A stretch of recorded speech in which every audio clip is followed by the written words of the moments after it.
Depois do ocorrido com o mar, eu havia de voltar à Terra 50 anos mais tarde, tendo visto todos que amavam sofrerem, morrerem, crescerem e de mim se esquecerem. O medo de voltar e sentir dor era enorme, porém eu voltei em forma de Beatrice e sem memória alguma do passado que já tive. Vivi os piores 16 anos que qualquer criança poderia ter, sendo menina e filha de uma prostituta com um cafetão. Eu sofria mais que qualquer pessoa que conhecesse, com exceção de minha mãe, que aparentava sofrer o triplo diariamente. Por isso, fiquei completamente aliviada quando minha vida finalmente teve um fim. Não foi natural, mas foi pelo menos. Pesquisei diversos modos, porém só achei um que fosse discreto o suficiente para notarem somente depois de minha morte. E foi essa a vez em que os cortes me mataram e livraram de uma vida mais desgraçada do que eu realmente poderia suportar. Era difícil entregarem objetos perigosos como facas para prostitutas como eu, coisa que eu era obrigada a fazer ou apanhava. Então eu consegui fazer com que meu pai arranjasse um desses kits de maquiagem, alegando que precisava para ficar ainda mais linda para os clientes dele. Facilmente ele conseguiu e me apressou, pois naquele dia teríamos um visitante especial. Eu concordei, me tranquei no meu quarto, me desculpando mentalmente por não me apresentar para o nojento que viria especialmente para me ver, segundo meu pai, cafetão. As tinturas de rosto, também conhecidas como maquiagens, foram completamente ignoradas por mim. Eu só queria o espelho que havia ali. Então o quebrei e peguei o maior pedaço que havia caído, me preparando para aquilo. Eu só teria mais alguns minutos para finalizar o serviço, então comecei, sentindo uma dor enorme ao fazer o primeiro corte enorme em uma das minhas pernas. Depois do primeiro, os outros foram ficando cada vez mais fáceis de serem feitos. Acredito que tenha sido pela falta de sangue no corpo. Eu já não sentia mais as coisas direito. Meus pulsos foram deixados por último, já que, em minha opinião, doeriam mais do que as pernas. Olhei pelas frestas da porta e vi que algumas sombras passavam por ali, o que significava que teríamos de estar prontas em 30 minutos, tempo mais do que o suficiente.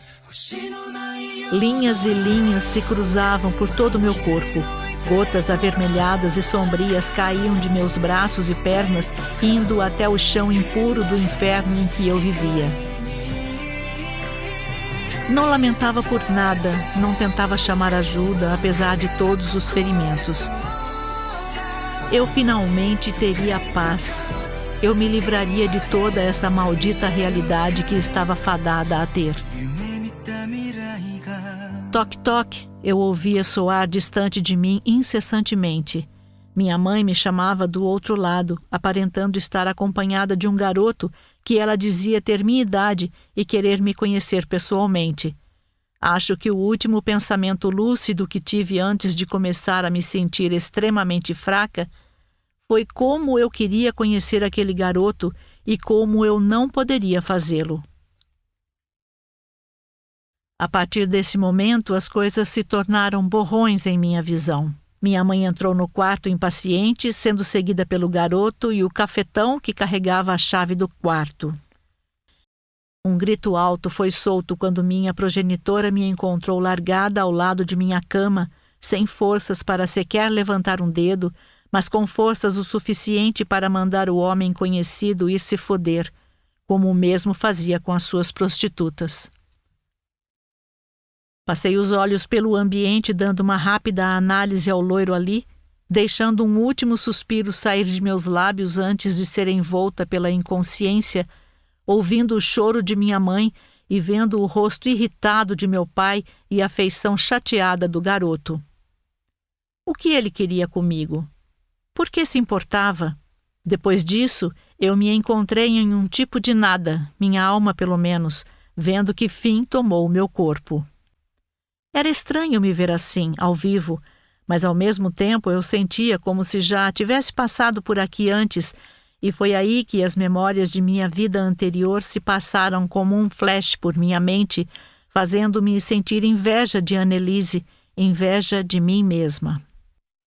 Voltei minhas atenções à cena que se passava como um filme e pude ver minha mãe saindo do quarto chorosa e o filho da puta a seguir com os olhos vidrados no celular.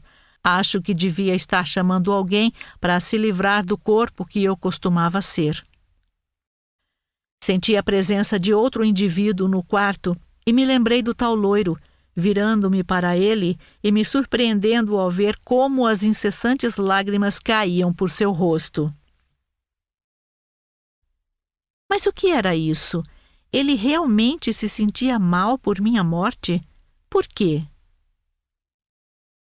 Olhei mais para baixo e pude ver que ele via uma garota que desistiu de lutar por uma vida melhor. Eu era uma puta e agora o cadáver de uma perdedora. Sangue, com toda certeza, era o foco da cena, já que o mesmo estava por todo lado, envolvendo meu corpo e roupas. Minha pele perdia lentamente a cor e o brilho ocular já não se fazia presente. Eu senti-me, por um momento, mal pelo meu feito, até recordar-me da paz que agora haveria de ter. Sem cafetão, sem clientes, sem sofrimento.